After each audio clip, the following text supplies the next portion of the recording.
ಗೆಳೆಯರೇ ನಮಸ್ತೆ, welcome to Spardhadeepa jobs YouTube channel. ವೀಕ್ಷಕರೇ, ಇನ್ನು ಮುಂದೆ ಪ್ರೌಢಶಾಲಾ ಶಿಕ್ಷಕರ ನೇಮಕಾತಿ ಹಾಗೂ ಪದವಿ ಪೂರ್ವ ಉಪನ್ಯಾಸಕರ ನೇಮಕಾತಿ ಸಂದರ್ಭದಲ್ಲಿ ಮಾನದಂಡಗಳು ಬದಲಾವಣೆ ಆಗುವಂತಹ ಸಾಧ್ಯತೆ ಇರುತ್ತೆ. ಇಲ್ಲಿವರೆಗೂ ಪ್ರಾಥಮಿಕ ಮತ್ತು ಮಾಧ್ಯಮಿಕ ಶಾಲೆಗೆ ಮಾತ್ರ ಸೀಮಿತವಾಗಿದ್ದ TET ಪರೀಕ್ಷೆ ಇನ್ನು ಮುಂದೆ ಉನ್ನತ ಶಿಕ್ಷಣಕ್ಕೂ ಕೂಡ ಬರುವಂತಹ ಸಾಧ್ಯತೆ ಇದೆ. ಸೊ ಆ ಒಂದು ಮಾಹಿತಿ ಏನಿದೆ ಅದಕ್ಕೆ ಸಂಬಂಧಪಟ್ಟಿರ್ತಕ್ಕಂಥ ಕಂಪ್ಲೀಟ್ ಇನ್ಫಾರ್ಮೇಷನನ್ನು ಈ ವಿಡಿಯೋದಲ್ಲಿ ಕೊಡ್ತೇನೆ. ಪ್ರೌಢಶಾಲಾ ಶಿಕ್ಷಕ ಆಕಾಂಕ್ಷಿಗಳು ಹಾಗೂ ಉಪನ್ಯಾಸಕ ಆಕಾಂಕ್ಷಿಗಳು ವಿಡಿಯೋವನ್ನು ಸ್ಕಿಪ್ ಮಾಡದೆ ಪೂರ್ತಿಯಾಗಿ ನೋಡಿ. ವಿಡಿಯೋ ಪ್ರಾರಂಭ ಆಗೋದಕ್ಕಿಂತ ಮುಂಚೆ ನೀವಿನ್ನೂ ಕೂಡ ನಮ್ಮ ಚಾನಲ್ನ ಸಬ್ಸ್ಕ್ರೈಬ್ ಮಾಡ್ಕೊಂಡಿಲ್ಲ ಅಂದರೆ ಈ ಕೂಡಲೇ ಸಬ್ಸ್ಕ್ರೈಬ್ ಮಾಡ್ಕೊಳ್ಳಿ ಹಾಗೂ ಪಕ್ಕದಲ್ಲಿ ಕಾಣುವ ಬೆಲ್ ಐಕಾನ್ ಕ್ಲಿಕ್ ಮಾಡುವ ಮೂಲಕ ಮುಂದೆ ಬರಲಿರ್ತಕ್ಕಂತಹ ಹೊಸ ವಿಡಿಯೋಗಳ ನೋಟಿಫಿಕೇಷನ್ನ ಪಡೆಯಿರಿ. ಅದೇ ರೀತಿಯಾಗಿ ನಮ್ಮ ಟೆಲಿಗ್ರಾಮ್ ಗ್ರೂಪಿಗೆ ಕೂಡ ಜಾಯ್ನ್ ಆಗಿ ಅದರ ಲಿಂಕ್ ಕೂಡ ಡಿಸ್ಕ್ರಿಪ್ಷನ್ ಬಾಕ್ಸಲ್ಲಿ ಇರುತ್ತೆ. ಗೆಳೆಯರೇ, ಪ್ರೌಢಶಾಲಾ ಶಿಕ್ಷಕರ ನೇಮಕಾತಿ ಹಾಗೂ ಪದವಿ ಪೂರ್ವ ಉಪನ್ಯಾಸಕರಿಗೂ ಕೂಡ TET ಕಡ್ಡಾಯಗೊಳಿಸಲಾಗುತ್ತಾ ಅನ್ನುವಂಥ ಚರ್ಚೆ ಆರಂಭ ಆಗಿದೆ. TET ಅಂದರೆ ಟೀಚರ್ ಎಲಿಜಿಬಿಲಿಟಿ ಟೆಸ್ಟ್ ಅಂತೇಳಿ. ಇಲ್ಲಿವರೆಗೂ ಕೂಡ ಪ್ರಾಥಮಿಕ ಮತ್ತು ಮಾಧ್ಯಮಿಕ ಶಿಕ್ಷಕರಿಗೆ ನೇಮಕಾತಿಯನ್ನು ಹೊಂದುವುದಕ್ಕೆ ತಾವು D.Ed B.Ed ಅನ್ನು ಮುಗಿಸಿದ್ರೂ ಕೂಡ ಈ ಒಂದು ಅರ್ಹತಾ ಪರೀಕ್ಷೆಯನ್ನು ಉತ್ತೀರ್ಣ ಆಗಬೇಕಾಗಿತ್ತು. ಈಗಾಗಲೇ ಪ್ರೈಮರಿ, ಸೆಕೆಂಡರಿ ಹಾಗೂ ಡಿಗ್ರಿ ಕಾಲೇಜ್ ಪ್ರೊಫೆಸರ್ ಆಗಬೇಕು, ಅಸಿಸ್ಟೆಂಟ್ ಪ್ರೊಫೆಸರ್ ಆಗಬೇಕು ಅಂತಂದ್ರೂ ಕೂಡ TET ಇದೆ. ಆದರೆ ಪ್ರೌಢಶಾಲಾ ಮತ್ತು ಪದವಿ ಪೂರ್ವ ಹಂತದ ಉಪನ್ಯಾಸಕರಿಗೆ TET ಕಡ್ಡಾಯ ಆಗಿರಲಿಲ್ಲ.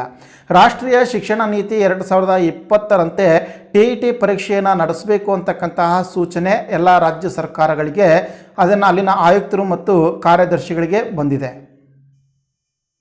ಅಂದರೆ ಪದವಿ ಪೂರ್ವ ಉಪನ್ಯಾಸಕರಿಗೆ ಮತ್ತು ಪ್ರೌಢಶಾಲಾ ಶಿಕ್ಷಕರಿಗೂ ಕೂಡ ಈ ಒಂದು TETಯನ್ನು ನಡೆಸಬಹುದು ಅಂತಕ್ಕಂಥದ್ದು ಮತ್ತು ಆ ಒಂದು ನಿಯಮ ರಾಜ್ಯದಲ್ಲಿ ಶೀಘ್ರವಾಗಿ ಜಾರಿಯಾಗುತ್ತೆ ಅಂತಕ್ಕಂಥದ್ದನ್ನು ಒಂದು ಪತ್ರಿಕೆ ವರದಿ ಮಾಡಿದೆ.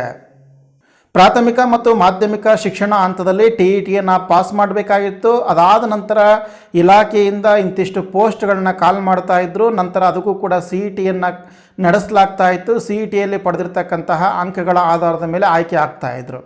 ಆದರೆ TET ಪ್ರಸ್ತುತವಾಗಿದ್ದು ಯಾಕೆ ಅಂತಂದರೆ TETಯನ್ನು ಪಾಸ್ ಆಗಿರ್ತಕ್ಕಂಥವ್ರು ಮಾತ್ರ ಆ ಹುದ್ದೆಗಳಿಗೆ ಅರ್ಜಿಯನ್ನು ಸಲ್ಲಿಸಬೇಕಾಗಿತ್ತು.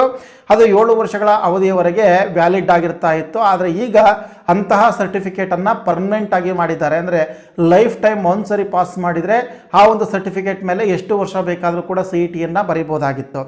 ಅದೇ ರೀತಿಯ ಒಂದು ವ್ಯವಸ್ಥೆ ಪ್ರೌಢ ಮತ್ತು PU ಉಪನ್ಯಾಸಕರಿಗೆ ಇಲ್ಲಿವರೆಗೂ ಕೂಡ ಇದ್ದಿರಲಿಲ್ಲ.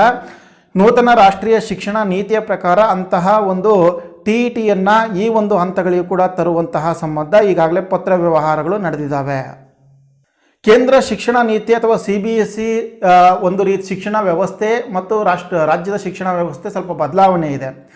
ಅಲ್ಲಿ ಕೇಂದ್ರ ಶಿಕ್ಷಣ ವ್ಯವಸ್ಥೆಯಲ್ಲಿ SLCಗೆ ಪಬ್ಲಿಕ್ ಎಕ್ಸಾಮ್ ಇರೋದಿಲ್ಲ. 10+2 ಡೈರೆಕ್ಟಾಗಿ 12th ಸ್ಟ್ಯಾಂಡರ್ಡ್ಗೆ ಹೋಗಿ ಅಲ್ಲಿ ಪಬ್ಲಿಕ್ ಎಕ್ಸಾಮನ್ನು ಫೇಸ್ ಮಾಡಬೇಕಾಗಿತ್ತು.